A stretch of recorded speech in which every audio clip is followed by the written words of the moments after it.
Hello friends, આજે હું તમારી સાથે શેર કરીશ ખમણ ઢોકળાની રેસીપી. તો આ ઢોકળા માટે આપણે ફરસાણવાળાની સિક્રેટ રેસીપી અને પરફેક્ટ માપ સાથે એક પ્રીમિક્સ તૈયાર કરશું, જેને તમે ફ્રીઝ વગર બહાર લાંબા સમય સુધી સ્ટોર કરી શકો છો. અને પછી જ્યારે ઢોકળા બનાવવો હોય ત્યારે ફક્ત પ્રીમિક્સમાં પાણી ઉમેરીને મિનિટોમાં તૈયાર કરી શકો છો.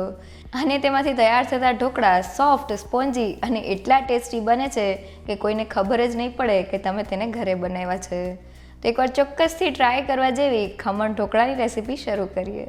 લખેલી રેસીપી વિડીયો સાથે જોવા માટે ગૂગલ પ્લે સ્ટોરમાંથી ડાઉનલોડ કરો નેહાસ કુકબુક એપ. સાથે મારી ચેનલને સબસ્ક્રાઇબ કરી બેલ આઇકોનને જરૂરથી દબાવો નવા રેસીપી વિડીયો સૌથી પહેલાં જોવા માટે.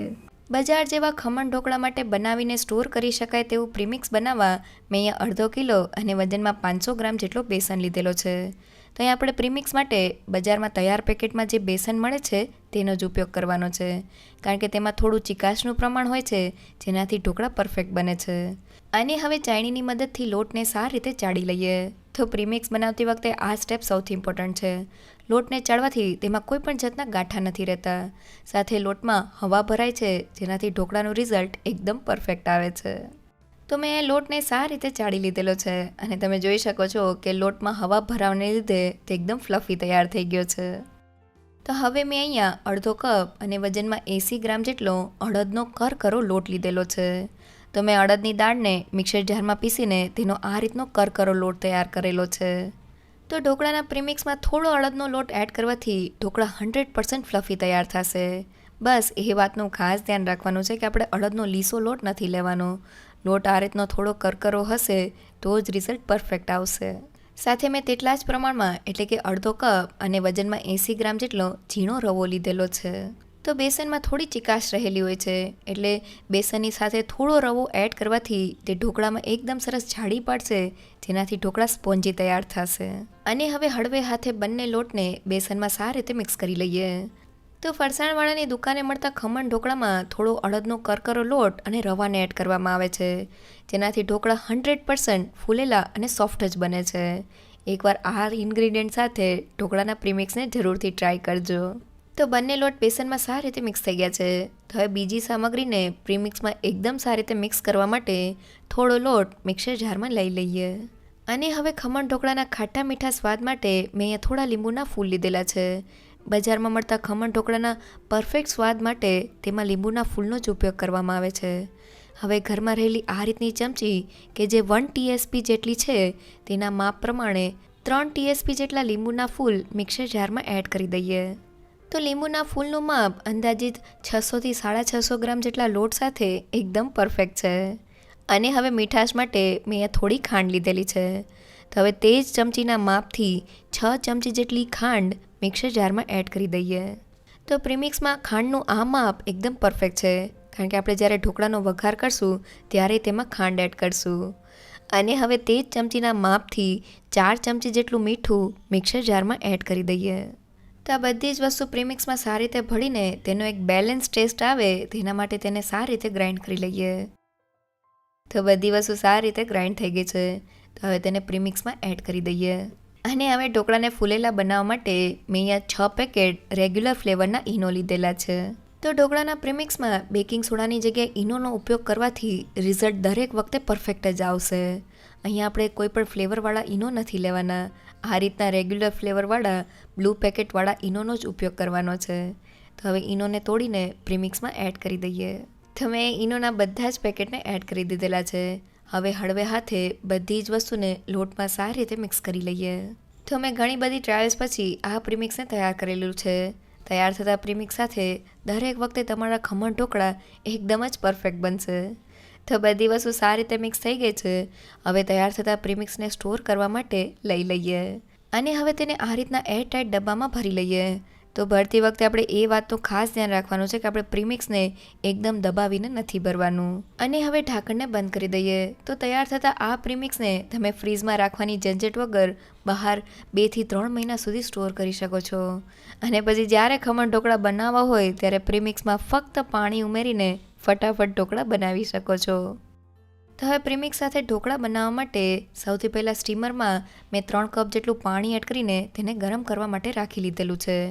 ઢોકળા બનાવતા પહેલાં સ્ટીમરને આપણે ગરમ કરી લેવાનું છે, તો જ આપણા ઢોકળા પરફેક્ટ ફૂલશે. અને હવે ઢોકળા બનાવવા માટે તૈયાર થયેલા પ્રીમિક્સમાંથી 1.5 કપ એટલે કે 1 કપની ઉપર અડધા કપ જેટલો લોટ લઈ લઈએ. અને હવે ઘરમાં રહેલી ચમચીના માપથી 2 ચમચી જેટલું તેલ એડ કરી દઈએ. સાથે ફક્ત 1 પિંચ જેટલી હળદર એડ કરી દઈએ. તો આપણે ઢોકળામાં વધુ પડતી હળદર નથી એડ કરવાની, નહીં તો તેના રેડ સ્પોટ્સ આવી જશે. અને હવે થોડું પાણી એડ કરતા જઈને આપણે બેટરને બનાવી લઈએ. તો તમે જોઈ શકો છો કે પાણી એડ કરતાં જ આપણું બેટર એકદમ સારી રીતે ફૂલવા લાગ્યું છે. અહીંયા આપણે બેટરને મીડિયમ થીક અને ચમચીમાંથી રિબનની જેમ પડે તેવું તૈયાર કરવાનું છે. તો શરૂઆતમાં આપણા ઢોકળાના બેટરમાં થોડા ગાંઠા થશે, પણ આપણે તેને આ રીતના 1 મિનિટ માટે હલાવશું તો તે એકદમ લાઇટ અને ક્રીમી ટેક્સચરવાળું થઈ જશે. તો લગભગ 1 જ મિનિટમાં આપણું ઢોકળાનું બેટર તૈયાર થઈ ગયું છે અને તે મીડિયમ થીક હોવાની સાથે રિબનની જેમ ચમચીમાંથી પડે છે, જે એકદમ પરફેક્ટ છે. તો આ રીતનું બેટર બનાવવા માટે મારે 3/4 કપ જેટલા જ પાણીની જરૂર પડેલી છે. તો હવે તૈયાર થયેલા બેટરમાંથી ઢોકળા બનાવવા માટે મેં અહીંયા થાળી લીધેલી છે. તેને થોડા તેલથી ગ્રીસ કરી લઈએ અને હવે તેમાં ઢોકળાના બેટરને એડ કરી દઈએ. તો મેં બધું જ બેટર એડ કરી દીધેલું છે. હવે થાળીને આ રીતના થોડી હલાવીને બેટરને એક સરખા લેવલમાં કરી લઈએ. અને હવે 5 મિનિટ પછી આપણું સ્ટીમર સારી રીતે ગરમ થઈ ગયું છે. તેમાં ઢોકળાની પ્લેટને રાખી દઈએ અને સ્ટીમરનું ઢાંકણ બંધ કરીને હાઈ ગેસની ફ્લેમ પર ઢોકળાને 15 મિનિટ માટે સ્ટીમ કરી લઈએ. તો ઢોકળાને સ્ટીમ કરતી વખતે આપણે ગેસની ફ્લેમ મીડિયમ ટુ હાઈ જ રાખવાની છે. ઢોકળાને ક્યારેય આપણે ધીમા ગેસ પર સ્ટીમ નથી કરવાના. તો 15 મિનિટ થઈ ગઈ છે. હવે ઢાંકણને ખોલી લઈએ. તો તમે જોઈ શકો છો કે આપણું ઢોકળું એકદમ સારી રીતે ફૂલી ગયું છે.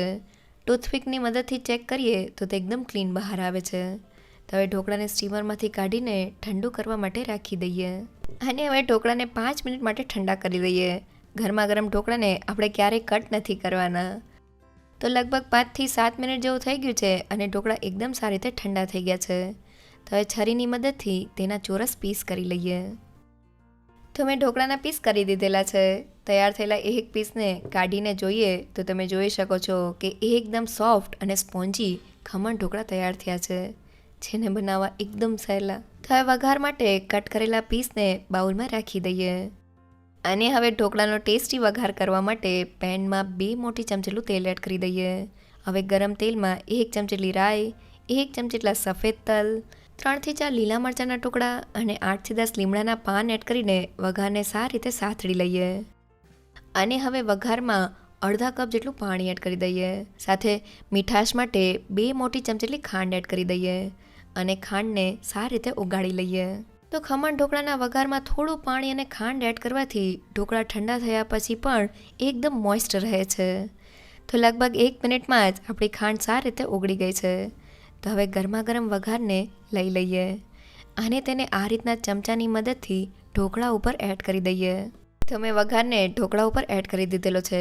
હવે ઉપરથી થોડા કોથમીરના પાન સ્પ્રિંકલ કરી લઈએ અને વઘારને ઢોકળા સાથે સારી રીતે મિક્સ કરી લઈએ. તો આપણા 100% ફરસાણવાળાની દુકાન જેવા ખમણ ઢોકળા તૈયાર થઈ ગયા છે. એકવાર આ પ્રીમિક્સ સાથે તેને ચોક્કસથી ટ્રાય કરજો. તો એકદમ સચોટ રીત સાથે ખમણ ઢોકળાનું પ્રીમિક્સ સાથે સોફ્ટ અને સ્પોન્જી ખમણ ઢોકળા ઘરે બનાવવા માટે લખેલી રેસીપી જોતી હોય તો મેં વેબસાઇટની લિંક ડિસ્ક્રિપ્શન બોક્સમાં આપેલી છે. જો તમને મારી આજની રેસીપી ગમી હોય તો મને કમેન્ટ સેક્શનમાં જરૂરથી કહેજો. સાથે મારા વિડીયોને લાઇક અને ફ્રેન્ડ્સમાં શેર કરજો અને મારી ચેનલને સબસ્ક્રાઈબ કરવાનું ના ભૂલશો. તો ફરી મળીએ એક નવી રેસીપી સાથે.